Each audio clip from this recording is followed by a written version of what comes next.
Good morning students. Good morning. आज आप लोगों को डायरेक्ट और इनडायरेक्ट पार्ट बताया जाएगा। ठीक है, ये नरेशन का पार्ट है। ठीक है, ग्रामर में नरेशन का पार्ट है, डायरेक्ट और इनडायरेक्ट स्पीच। अब डायरेक्ट स्पीच और इनडायरेक्ट स्पीच होता क्या है, पहले इसको जानेंगे, उसके बाद उसका यूज जानेंगे। तो डायरेक्ट स्पीच लिखा हुआ है, जैसे मान लीजिए दो पर्सन एक दूसरे से बात कर रहे हैं, ठीक है, और अगर बोलने वाला व्यक्ति का जो भी बात बोला गया है अगर उसी की भाषा में अगर लिख दिया जाए तो वो डायरेक्ट स्पीच है। जैसे इसी का आपका डिफिनेशन दिया हुआ है, किसी व्यक्ति के कथन को ज्यों का त्यों अगर किया जाता है तो उसे डायरेक्ट स्पीच कहते हैं। जैसे बोलते हैं ना, राम ने कहा मैं तुम्हें पीटूंगा, तो राम ने कहा मैं तुम्हें पीटूंगा, तो उसी के भाषा को लिख दिया गया तो वो हो गया डायरेक्ट स्पीच। उसी से इनडायरेक्ट स्पीच में क्या आ जाएगा, किसी व्यक्ति के कथन का सारांश अगर अपने शब्दों में प्रस्तुत करना, मतलब वो जो बोला उसके शब्दों में ना बोलकर अपने शब्दों में अगर मैं बोलूं तो वो हो जाता है इनडायरेक्ट स्पीच। जैसे कि हम सुने कि राम ने कहा, क्या कहा था कि मैं तुम्हें पीटूंगा, तो उसी को अगर अपने शब्द में बोलूंगा तो अगर हम लोग बोलेंगे तो क्या बोलेंगे उसको, कि राम ने कहा वह उसे पीटेगा, बोलेंगे ना। तो वही अगर डायरेक्टली अगर किसी कोई अगर कुछ बात बोल रहा है और उसी के शब्दों में अगर व्यक्त कर दिया जाता है तो हम उसे कहते हैं कि वो डायरेक्ट स्पीच का वाक्य है। अगर उसे उसके शब्दों में ना बोलकर हम अपने शब्दों में बोलते हैं तो हम कहेंगे कि वह इनडायरेक्ट स्पीच है। बात समझ आए।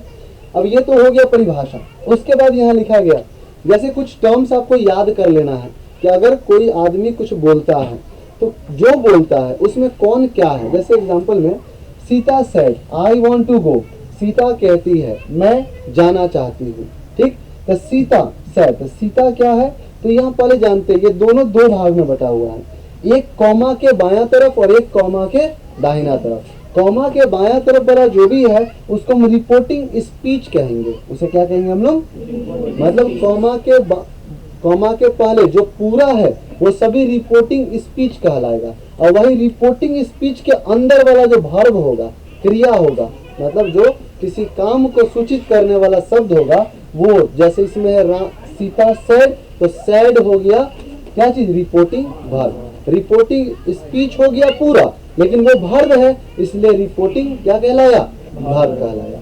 अब दाहिना तरफ, जैसे कॉमा के दाहिना तरफ में आप देख रहे हैं जो भी ब्रैकेट में आई वॉन्ट टू गो, मैं जाना चाहती हूँ, यहाँ बोला था ना, तो यहाँ में इसके अंदर भी वर्ब है। और ये टोटल जो है, ये टोटल को क्या कहेंगे, तो टोटल वाले को बोलेंगे रिपोर्टिंग स्पीच। ये जो ब्रैकेट के अंदर में रिपोर्टेड स्पीच कहलाता है, मतलब डबल इन्वर्टेड कॉमा से जो घिरा हुआ रहेगा पार्ट उसको हम लोग क्या कहेंगे, रिपोर्टेड स्पीच। इसको रिपोर्टिंग स्पीच, वो रिपोर्टेड स्पीच, यही बस अंतर है, रिपोर्टिंग रिपोर्टेड, ठीक। अब रिपोर्टेड स्पीच के अंदर में जो वर्ब होगा उसे हम क्या कहेंगे, तो verb of reported speech. Reported speech के अंदर में जो वर्ब होगा उसे क्या कहेंगे, वर्ब ऑफ रिपोर्टेड स्पीच, ठीक है। बस इतने बात को ध्यान देना है। अब ये तो समझ गया कौन क्या है, हम लोग क्या क्या चीज चेंज करेंगे, पूरा लंबे क्लास चलेगा, ठीक है। अब ध्यान दें यहाँ पर स्पेशल रूल्स यहाँ लिखा गया। अगर मान लीजिए आपको किसी डायरेक्ट स्पीच वाले वाक्य को अगर इनडायरेक्ट स्पीच वे में आपको करना है, कन्वर्ट करना है, तो उसके लिए आपको क्या क्या चीज पर ध्यान देना होगा, वो तो पहले ध्यान देना है। अब कोई भी चीज को रूल्स के ही द्वारा हम लोग को चेंज करते हैं, रूल्स नहीं पता रहेगा तो कैसे चेंज करेंगे। तो यहाँ देखिए रिपोर्टिंग स्पीच, सबसे पहला नियम लिखा गया, रिपोर्टिंग स्पीच के बीच प्रयुक्त कॉमा तथा रिपोर्टेड स्पीच के दोनों ओर प्रस्तुत इन्वर्टेड कॉमा को हटा दिया जाता है। मतलब जैसे ही हम लोग सब मतलब चेंज करते हैं डायरेक्ट को इनडायरेक्ट में, ये दो चीज को हटाना मस्ट होता है। देखिए जहाँ एग्जाम्पल कहीं दिया होगा या फिर एग्जाम्पल दे दिया जाए, जैसे मान लीजिए ऊपर दिख रहा है, जैसे Ram says I am going, ठीक है, Ram says I am going. तो राम और एक चीज सेज के बारे में आपको बता दें, कभी भी हम लोग जब चेंज करेंगे तो अगर ये क्या हुआ, रिपोर्टिंग वर्ब हुआ ना, रिपोर्टिंग वर्ब के बारे में ये थोड़ा ओरली बता दे रहे, इसमें नहीं लिखा गया है।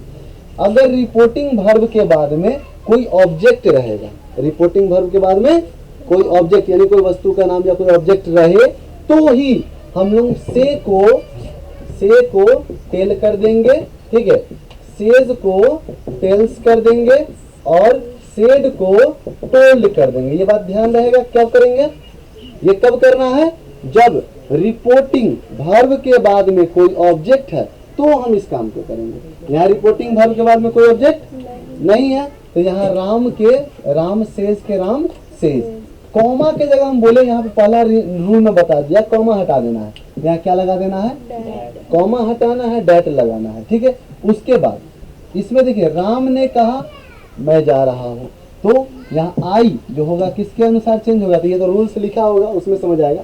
खाली पहला रूल समझिए, रूल में कहा कि अगर जब हम लोग डायरेक्ट को इनडायरेक्ट में चेंज करेंगे तो क्या चीज हटाना है, कॉमा हटाना है और डबल एपोस्ट्रोफ हटाना है। डबल एपोस्ट्रोफ समझते हो ना, ये वाला जो है साइड में, ठीक है। रिपोर्टेड स्पीच के शुरू में और रिपोर्टेड स्पीच के अंत में जो ऊपर में जो कॉमा है टाइप का रहता है, उस इन्वर्टेड कॉमा, ठीक है, उसको हम लोग हटा देते हैं, ठीक है। ये पहला नियम था। दूसरा नियम में समझिए, यदि रिपोर्टिंग स्पीच में प्रेजेंट टेंस या फ्यूचर टेंस का प्रयोग हो तो रिपोर्टेड स्पीच के वर्ब में टेंस में कोई अंतर नहीं होता है।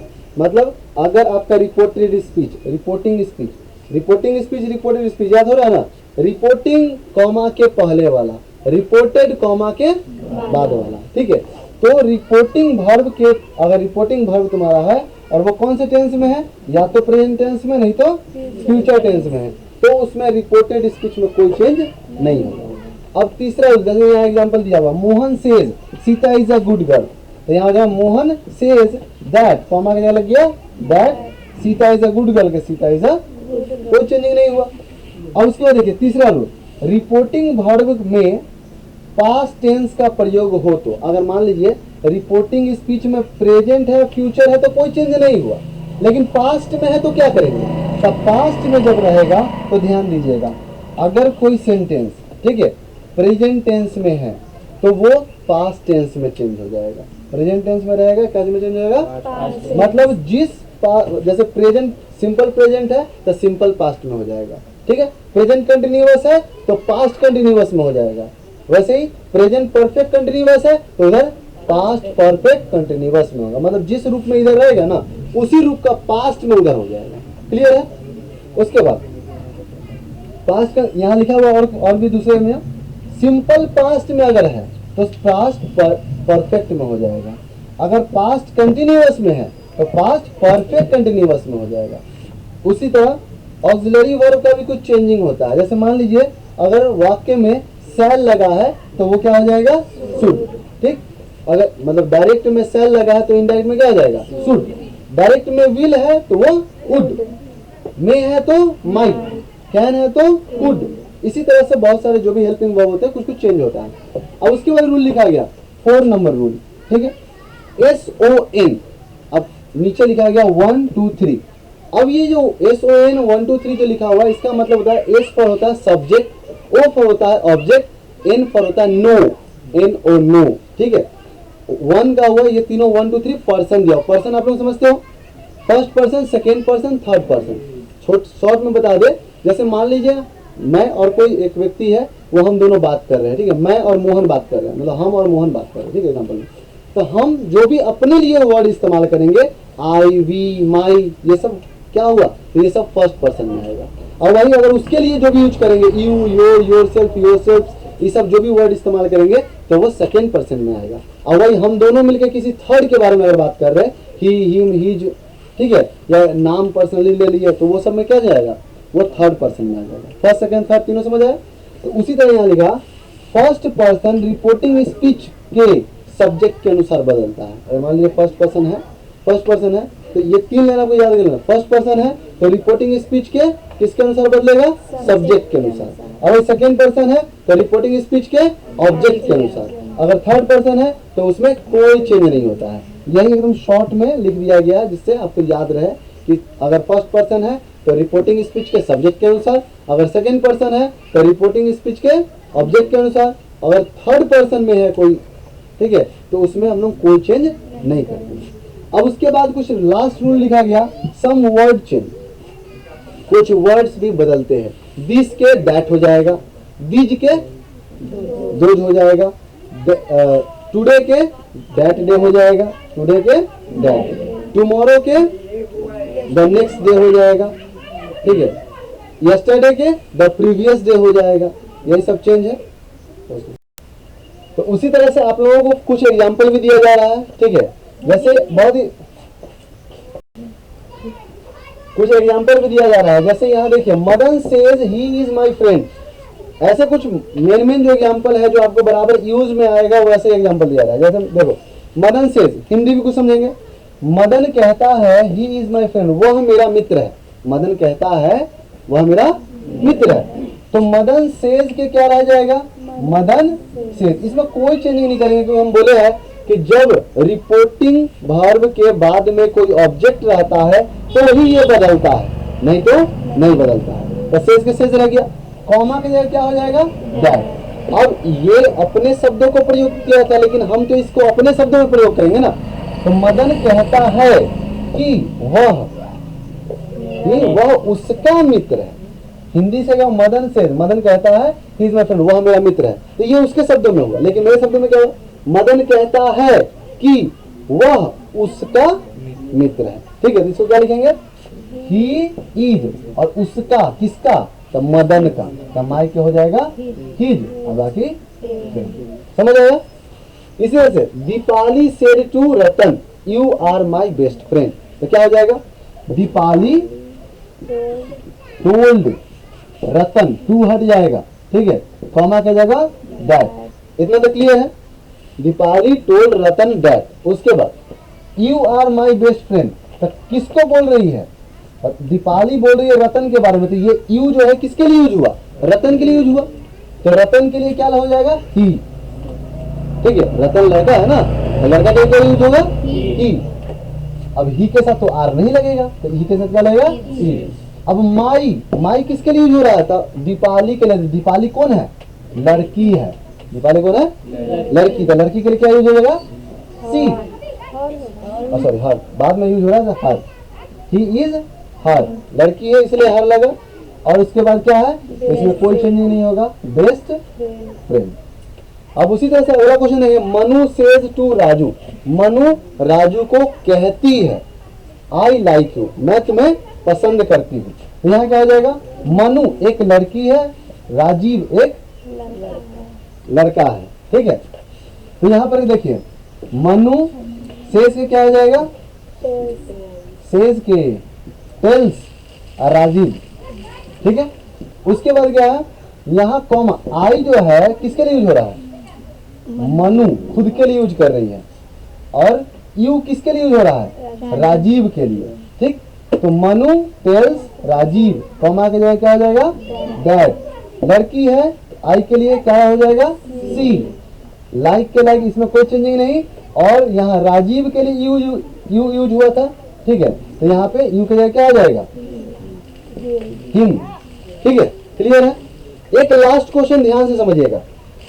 अजय सेड टू महेश, अजय महेश से कहता है आई विल हेल्प यू, मैं तुम्हारी मदद करूंगा, इफ यू हेल्प मी, अगर तुम मेरी मदद करोगे। बात समझे, हिंदी क्लियर है। अजय किससे कहता है, महेश से। तो यहाँ पर इसको लिख देते हैं, अजय सेज के टोल्ड, टू हट जाएगा, क्या हो जाएगा, महेश, कॉमा की जगह that. Ajay told Mahesh that. इतना क्लियर है। अब देखो, आई विल हेल्प यू, मैं तुम्हारी मदद करूंगा, किसके लिए यूज हो रहा है, अजय के लिए। उसके बाद यू, ये यू किसके लिए यूज हो रहा है, महेश के लिए। पहले समझिए कौन चीज किसके लिए यूज हो रहा है, उसके बाद बनेगा इफ यू हेल्प मी। तो फिर ये यू किसके लिए यूज हुआ, महेश के लिए।